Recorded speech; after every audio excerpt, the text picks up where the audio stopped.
온 백성이 모두 요단강을 건넜을 때에 주께서 여호수아에게 말씀하셨다. 너는 백성 가운데서 각 지파마다 한 사람씩 12사람을 뽑아서 세워라. 그리고 그들에게 제사장들의 발이 굳게 선 그곳 요단강 가운데서 돌 12개를 가져다가 오늘 밤 그들이 머무를 곳에 두라고 하여라. 여호수아는 이스라엘 자손 가운데서 각 지파마다 한 사람씩 세운 그 12사람을 불러서 그들에게 말하였다. 주 너희 하나님의 언약궤 앞을 지나 요단강 가운데까지 들어가서 이스라엘 자손의 지파 수대로 돌 하나씩을 각자의 어깨에 메고 오너라. 이것이 너희들에게 기념물이 될 것이다. 훗날 너희 자손이 그 돌들이 지닌 뜻이 무엇인지를 물을 때에 그들에게 주의 언약궤 앞에서 요단강 물이 끊기었다는 것과 언약궤가 요단강을 지날 때 요단강 물이 끊기었으므로 그 돌들을 이스라엘 자손에게 영원토록 기념물이 될 것임을 말해 주어라. 그래서 이스라엘 자손은 여호수아가 명령한 대로 하였다. 그들은 주께서 여호수아에게 말씀하신 대로 이스라엘 자손의 지파수에 따라 요단강 가운데서 돌 12개를 메고 나와서 그것들을 그들이 머무르는 곳까지 가져다가 그곳에 내려놓았다. 여호수아는 요단강 가운데서 언약궤를 메었던 제사장들의 발이 머물렀던 곳에다가도 12개의 돌을 세웠다. 주께서 여호수아를 시켜 백성에게 명령하신 일, 곧 모세가 여호수아에게 지시한 일이 그대로 다 이루어지기까지 궤를 맨 제사장들이 요단강 가운데서 서 있었다. 마가복음 13장입니다. 예수께서 성전을 떠나가실 때 제자들 가운데서 한 사람이 예수께 말하였다. 선생님 보십시오. 얼마나 굉장한 돌입니까? 얼마나 굉장한 건물들입니까? 예수께서 그들에게 말씀하셨다. 그대는 이 큰 건물들을 보고 있어 여기에 돌 하나도 돌 위에 남지 않고 다 무너질 것입니다. 예수께서 올리브산에서 성전을 마주보고 앉아 계실 때 베드로와 야고보와 요한과 안드레가 따로 예수께 물었다. 우리에게 말씀해 주십시오. 이런 일이 언제 일어나겠습니까? 또 이런 일들이 이루어지려고 할 때는 무슨 징조가 있겠습니까? 예수께서 그들에게 말씀하셨다. 누구에게도 속지 않도록 조심하시오. 많은 사람이 내 이름으로 와서는 내가 그리스도다 하면서 많은 사람을 속일 것입니다. 또 그대들은 여기저기에서 전쟁이 일어난 소식과 전쟁이 일어날 것이라는 소문을 듣게 되어도 놀라지 마시오. 이런 일이 반드시 일어나야 합니다. 그러나 아직은 끝은 아닙니다. 민족과 민족이 맞서 일어나고 나라와 나라가 맞서 일어날 것이며 지진이 곳곳에서 일어나고 기근이 될 것입니다. 이런 일들은 진통의 시작입니다. 그대들은 스스로 조심하시오. 사람들이 그대들을 법정에 넘겨줄 것이며 그대들은 회당에서 매를 맞을 것입니다. 또 그대들은 나 때문에 총독들과 임금들 앞에 서게 되고 그들에게 증언할 것입니다. 먼저 복음이 모든 민족에게 전파되어야 합니다. 사람들이 그대들을 끌고 가서 넘겨줄 때 그대들은 무슨 말을 할까 하고 미리 걱정하지 마시오. 그 시각에 말할 것을 지시하여 주시는 대로 말하시오. 말하는 이들은 그대들이 아니라 성령이십니다. 형제가 형제를 죽음에 넘겨주고 아버지가 자식을 또한 그렇게 하고 자식이 부모를 거슬러 일어나서 부모를 죽일 것입니다. 그대들은 내 이름 때문에 모든 사람에게서 미움을 받을 것입니다. 그러나 끝까지 견디는 사람은 구원을 받을 것입니다. 아멘. 출애굽한 이스라엘 백성들이 히브리인들이 40년 동안 광야를 유랑했습니다. 직선거리로 걸어가면 불과 한 일주일 남짓이면은 갈 수 있는 그런 거리를 무려 40년 동안 방황했죠. 유랑했습니다. 드디어 그 40년의 유랑 생활, 광야 유랑 생활도 끝났습니다. 그리고 약속의 땅에 들어갈 바로 그 입구, 요단강 동편에 이스라엘 백성들이 다 서 있습니다. 얼마 전에 40년 광야를 이끌었고 또 출애굽을 이끌었던 모세도 죽었습니다. 바톤을 여호수아에게 넘겨줬죠. 바톤을 이어받은 여호수아가 이스라엘 백성들을 이끌고 요단강 동편, 그러니까 약속의 땅 들어가기 바로 직전 그 입구에 지금 서 있는 겁니다. 이 강만 건너면 드디어 이스라엘 백성들이 야훼 하나님께 받은, 약속받은 그 이스라엘 사람들의 조상인 아브라함과 이삭과 야곱과 요셉과 또 모든 이스라엘 백성들에게 주겠다고 약속한 그 땅에 들어가게 되어 있습니다. 강만 건너면 바로 그 약속의 땅에 들어서는 시점에서 마지막 문제는 뭐냐면 이 요단강을 어떻게 건널까 하는 겁니다. 요단강이라는 강은 그 강폭이 굉장히 차이가 많이 난대요. 어떤 때는 굉장히 폭이 넓고 또 어떤 때는 불과 한 20-30m밖에 안 된다 그래요. 그리고 어떤 때는 어떤 곳은 굉장히 수심이 깊어요. 그 어떤 곳은 또 1m에서 3m 정도밖에 안 된다 그래요. 물론 우기에는 강물이 좀 많고 넓어지고 대부분은 건기죠. 이 땅이 비가 안 오는 땅이니까. 그러니까 그 수심도 깊지 않고 그렇게 어렵지 않게 건널 수 있는 땅입니다. 그런데 지금 이 이스라엘 백성들이 요단강을 건너려고 할 때는 물이 상당히 많았을 때라고 하는 거예요. 그러니까 그 강을 건너는 일이 그렇게 쉬운 일은 아닙니다. 굉장히 많은 사람들이 건너야 하는데 뭐 다리를 놓을 수가 있을까요? 아니면 배를 이용할 수가 있을까요? 마치 이스라엘 백성들이 40년 전에 홍해바다 앞에 섰을 때와 비슷한 심정이었을 수도 있습니다. 그런데 그때 또 한 번의 기적이 일어나죠. 상류에서부터 흘러내리던 요단강 물이 멎은 겁니다. 잠시 동안 멎었어요. 그래서 이스라엘 백성들이 마른 땅을 밟고 건너갈 수 있을 정도로 땅이 마르진 않았겠죠. 젖었겠지만 어쨌든 어려움 없이 건너갈 수 있을 그런 기적적인 일이 또 벌어진 겁니다.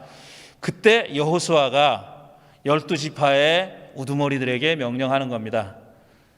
그 강에서 돌을 하나씩, 지파별로 돌을 하나씩 들고 와라. 이렇게 명령한 거예요. 다 건넜습니다. 그리고 그 돌을 세우라 그랬어요. 12개의 돌을 이렇게 쌓아둔 겁니다. 12개의 돌을 쌓아두고 한 얘기가 오늘 읽은 여호수아 4장 1절 이하의 말씀입니다. 후손들이 이 돌들이 무슨 의미가 있느냐고 물어보면은 이렇게 대답하라는 겁니다. 그 여호수아는 간단히 짧게 얘기했습니다. 야훼 하나님께서 이 요단강을 멈추셔서 우리가 용이하게 건널 수 있게 해준 일을 기념하기 위해서 쌓아놓은 돌이다. 이렇게 설명하라는 거예요. 후손들에게, 이스라엘 후손들에게 그렇게 설명하라는 겁니다. 그런데 사실 짧게 얘기했지만 그 안에는 많은 내용들이 들어있는 거죠. 그들이 어떤 경과를 거쳐서, 어떤 과정을 거쳐서 거기까지 왔습니까? 긴 세월 동안 이집트에 종살이를 하다가 노예로 살다가 억압당하고 핍박당하고 착취당하는 그런 노예 생활을 하다가 기적적으로 해방되지 않았습니까? 모세라는 지도자를 야훼께서 보내주셔서 그의 인도를 받아서 해방됐습니다. 그리고 나서 바로 약속, 조상들에게, 이스라엘 백성들의 조상들에게 약속한 땅으로 들어가는 줄 알았는데 40년 동안 계속 방황하는 겁니다. 그 넓지도 않은 그 광야를 40년을 방황했어요. 물론 하나님께서 만나와 메추라기로 먹여주시고 또 불기둥과 구름기둥으로 인도해 주셔서 무사히 40년의 세월을 지날 수 있었습니다. 물론 그 40년을 지내는 동안 출애굽했던 세대는 다 죽고 여호수아와 갈렙 두 사람만 남았다고 그랬어요. 그러니까 출애굽을 경험한 사람들은 요단강 앞에 섰을 때는 다 죽었어요. 이미 새로운 세대가, 광야에서 태어난 세대가 요단강 앞에 서 있고 그 요단강을 마른 땅처럼 건넌 겁니다. 그리고 돌을 12개를 세워서 기념물을 만든 거죠. 기념물. 제가 지금 말씀드리려고 하는 것이 바로 그 기념물에 대한 얘기입니다. 이 돌 12개라는 게 뭐 별거겠어요? 눈여겨보지 않으면 그냥 그게 기념물인지도 모르는 그런 물건이죠. 거기다 편말을 세워놨는지 뭘 했는지 알 수가 없어요. 단지 12개의 돌을 쌓아놓고 세워놓고 후손들이 이 돌이 뭔 돌이요? 하고 물어보면 이렇게 얘기하라는 겁니다. 야훼 하나님은 우리를 이렇게 구원해 주셨다. 이 요단강을 건너게 해 주셨다. 이렇게 얘기한 겁니다. 그렇게 얘기하라고 여호수아가 명령한 거죠. 우리 인류의 역사를 보면은 이 기념물이라는 것, 그러니까 권력을 가진 사람이 자기의 업적을 후대에 자랑하려고 세운 기념물들이 많이 있죠. 지금껏 남아있는, 그러니까 나이가 3,000년, 4,000년 되는 그런 기념 건축물들이 상당히 많이 남아 있습니다. 그걸 요즘 사람들은 관광을 가죠. 구경하러 갑니다. 뭐 중동 지방에도 많이 있고, 또 그렇게 길게 오래된 세월은 아니지만 중세 시대 때 만들어 놓은 그 유럽의 많은 그 거대한 웅장한 건축물들, 성당들, 또 그리스 로마 시대 때 만들어졌던 그 멋진 건축물들, 그게 그러니까 2000년, 3000년 동안 서 있는 거예요, 지금. 한번 생각해 보세요.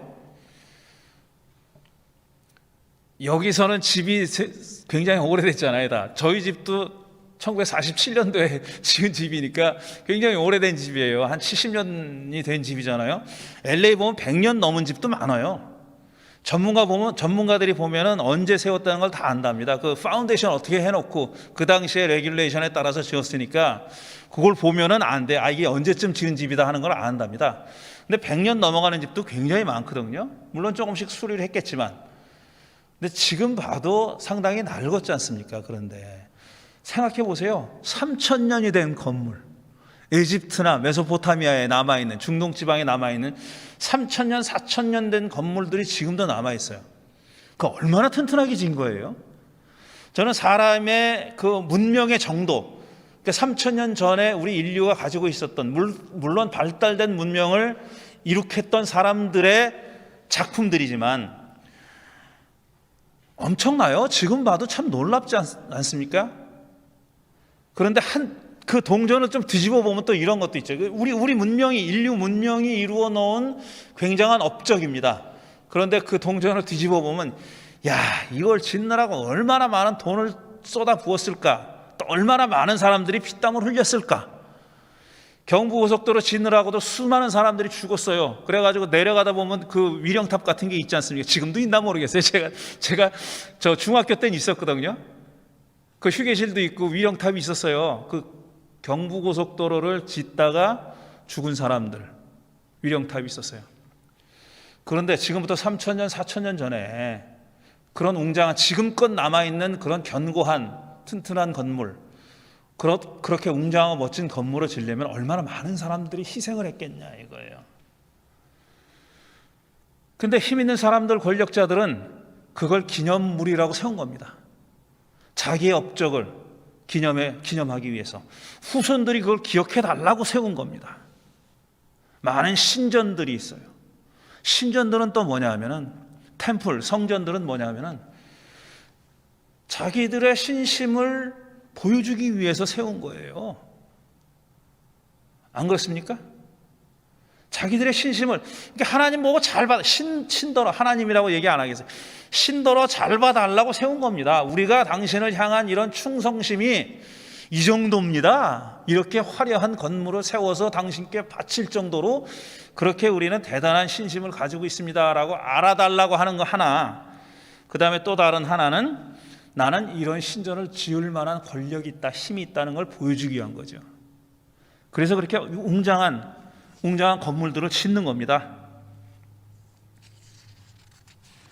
그런데 그것과 비교해 보세요. 지금 여호수아 4장 우리가 읽은 12개의 돌과 생각해 보세요. 물론 이 이스라엘 사람들이 40년 동안 정말 겨우 생존한 겁니다. 겨우 생존한 거예요. 광야에서 먹을 게 뭐가 있어요? 하나님이 만나와 메추라기를 내려주지 않으면 이 사람들 다 죽었습니다. 다 죽었을 사람들이에요. 그런데 그렇게 하나님이 기적적으로 자신들을 돌봐주셔가지고 그 자리에 이르렀어요. 그래서 강을 건넜단 말이에요. 마지막 관문인 요단강을 건너면서 우리가 이걸 잊지 말자, 그리고 우리 후손들에게도 기억하게 하자라고 해서 고작 그들이 할 수 있었던 일은 뭐냐면은 돌덩이 갖다 세우는 거예요. 돌 12개 갖다 세워놓은 거예요. 그리고 그게 기념물인 겁니다. 기념물이에요. 뭔가를, 사건을 기억하게 도와주는 물건입니다.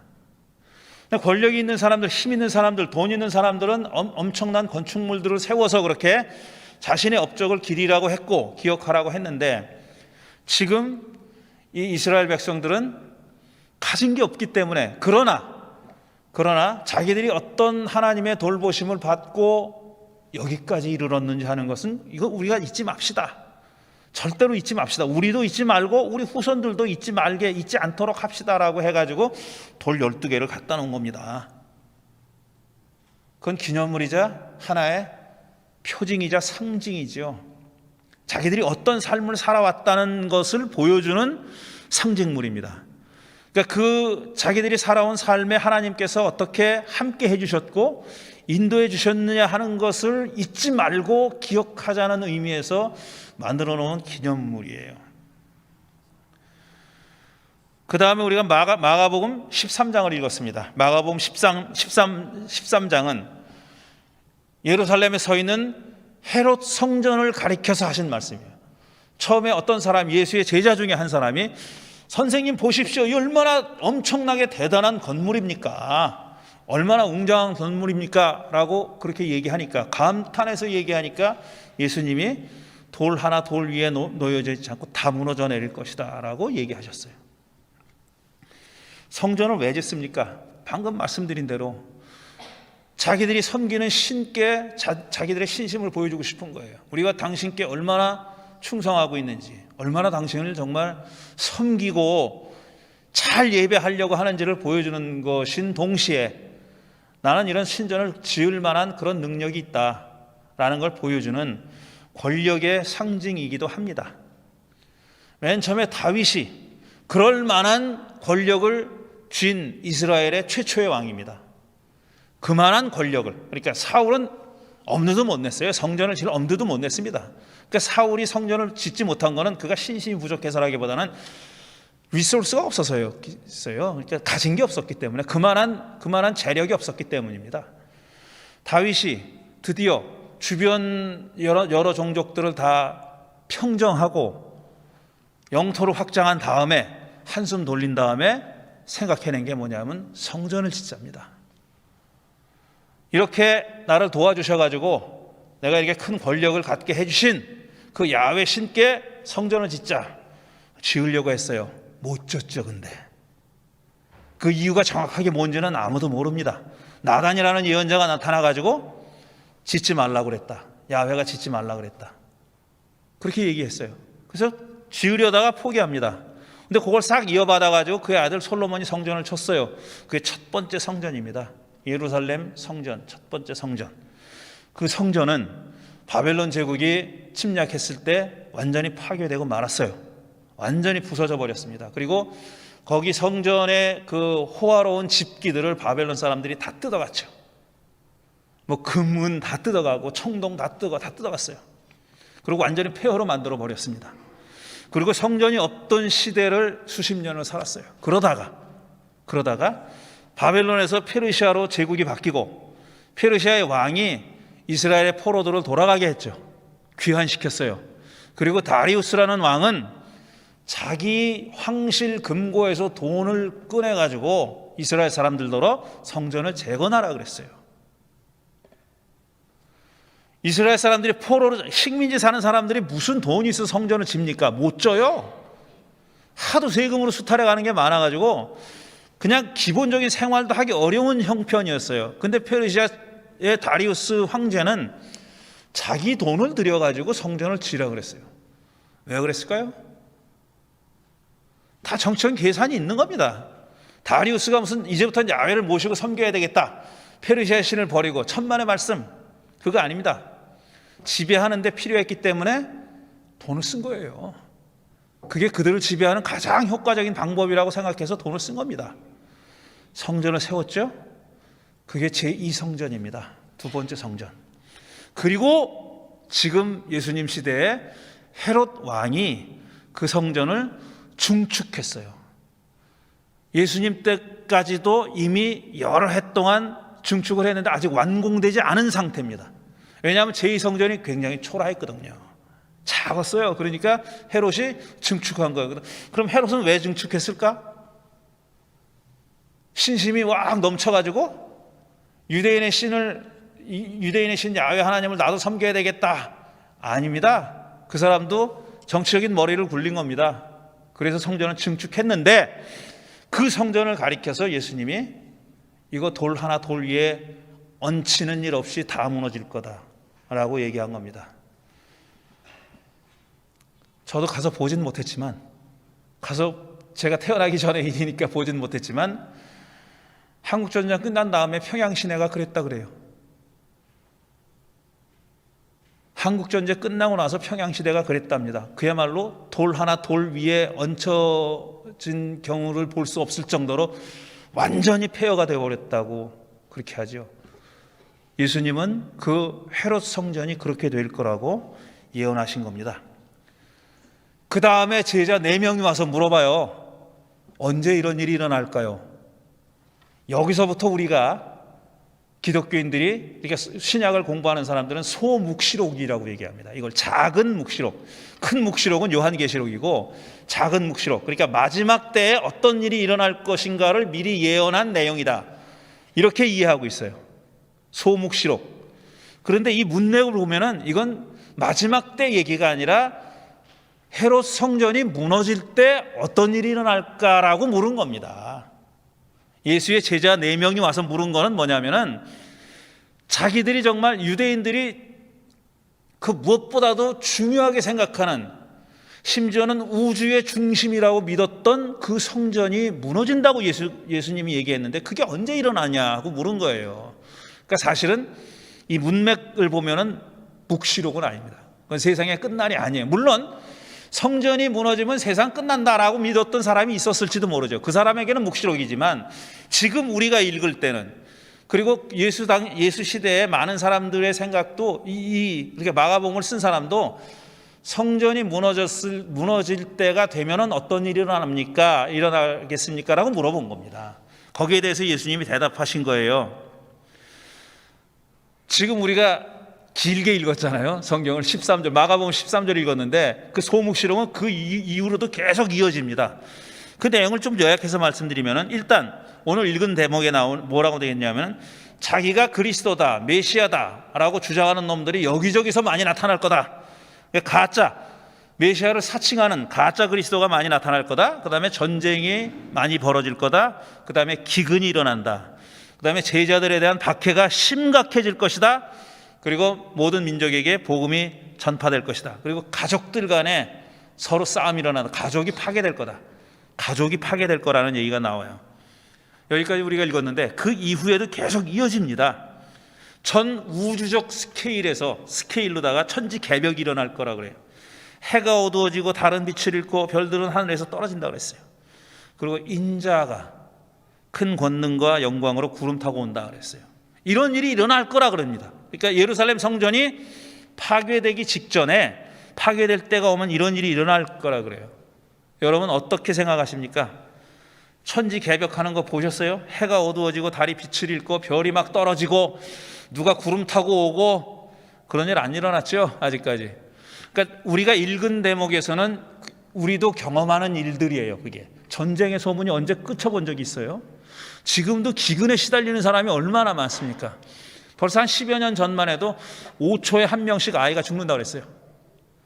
5초에 한 명씩 기근으로 굶어서 죽는 아이가 있다, 그렇게 얘기했어요. 지금 아마 더 많을 겁니다.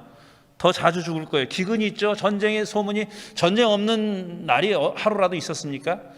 그렇잖아요. 그건 우리가 경험하는 일들이에요. 그리고 가짜 그리스도가 얼마나 많아요. 지가 그리스도라고 하는 놈들이 얼마나 많이 나타납니까? 그런 일들이 일어나는데 그 두 번째 이제 징조는 우리가 경험하지 못한 거예요. 해가 빛을 잃고 달이 뭐 어떻게 되고, 물론 일식 월식 얘기한다면 그런 건지 모르지만 별이 떨어지고 이런 일을 우리가 경험하지 못했죠.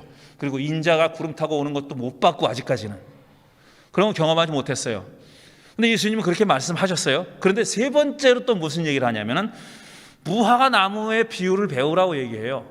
갑자기 스케일이 확 작아집니다. 전 우주적으로 막 할이 우르릉 꽝꽝 할 것처럼 얘기하시다가 세 번째 단계에서는 무화과 나무 얘기를 합니다. 무화과 나무에서 비유를 배우시오. 그 가지가 연해지고 잎이 돋으면 그대들은 여름이 가까이 온 줄 압니다. 이와 같이 그대들도 이런 일들이 일어나는 것을 보거든 인자가 문 앞에 가까이 온 줄 아시오.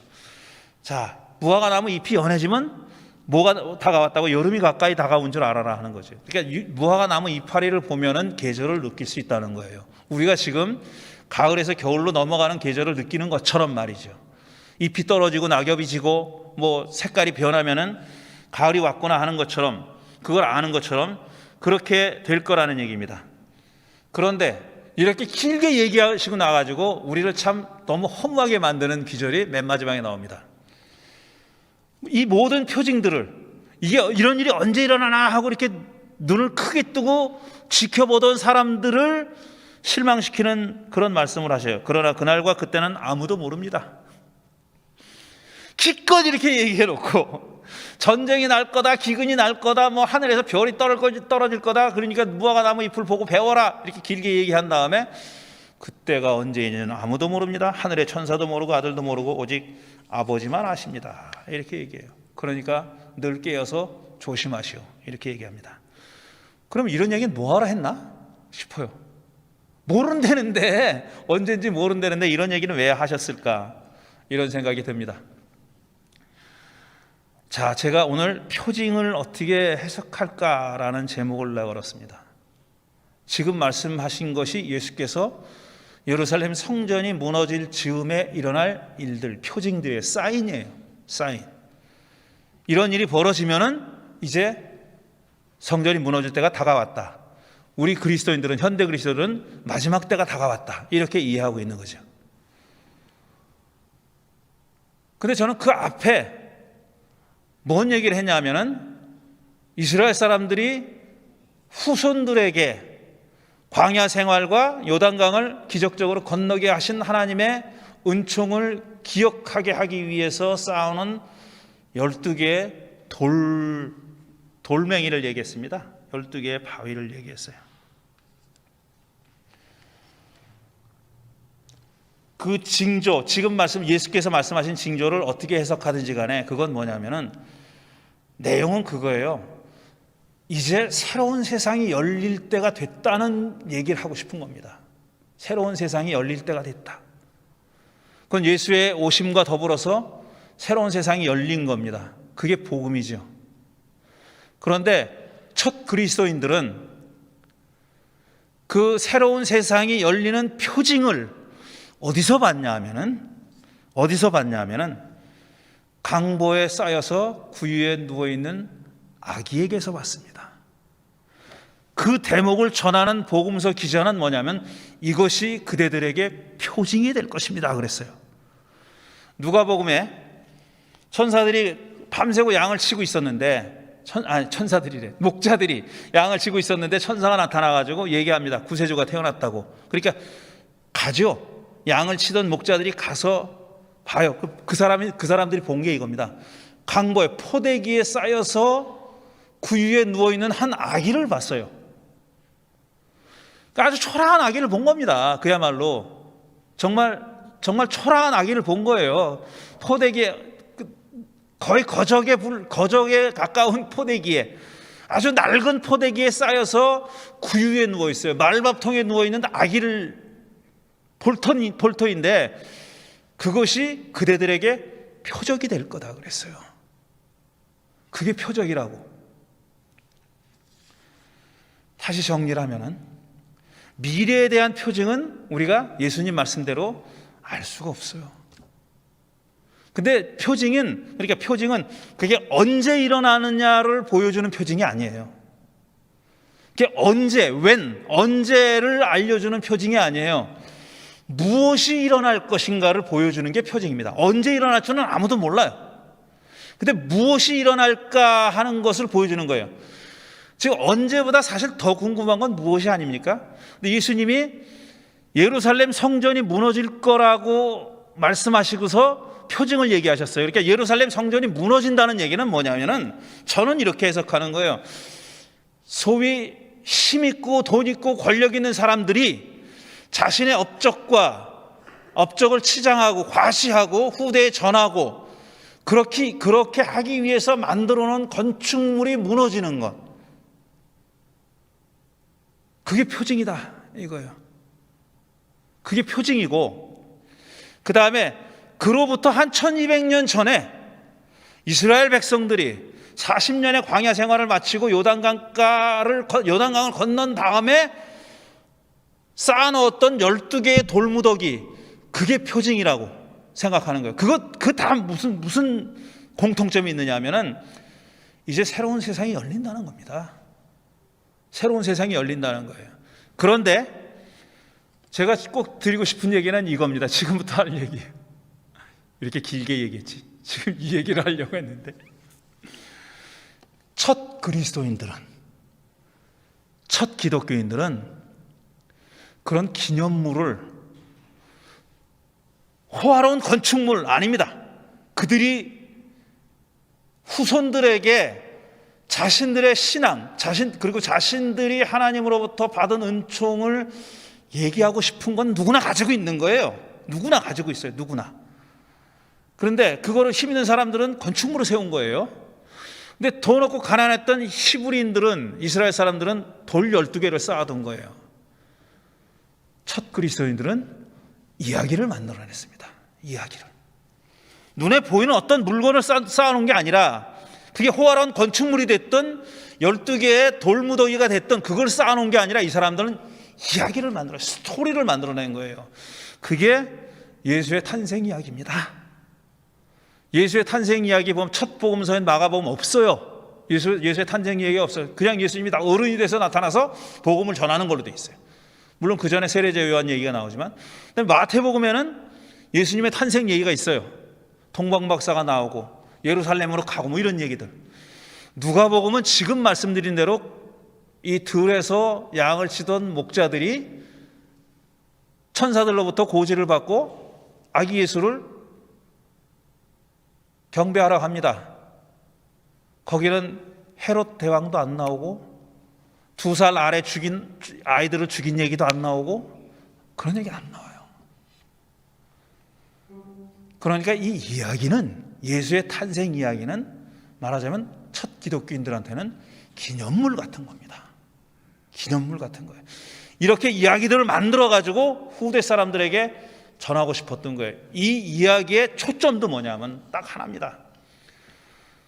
포대기에 쌓여 구유에 누워있는 그 아기가 표징이다.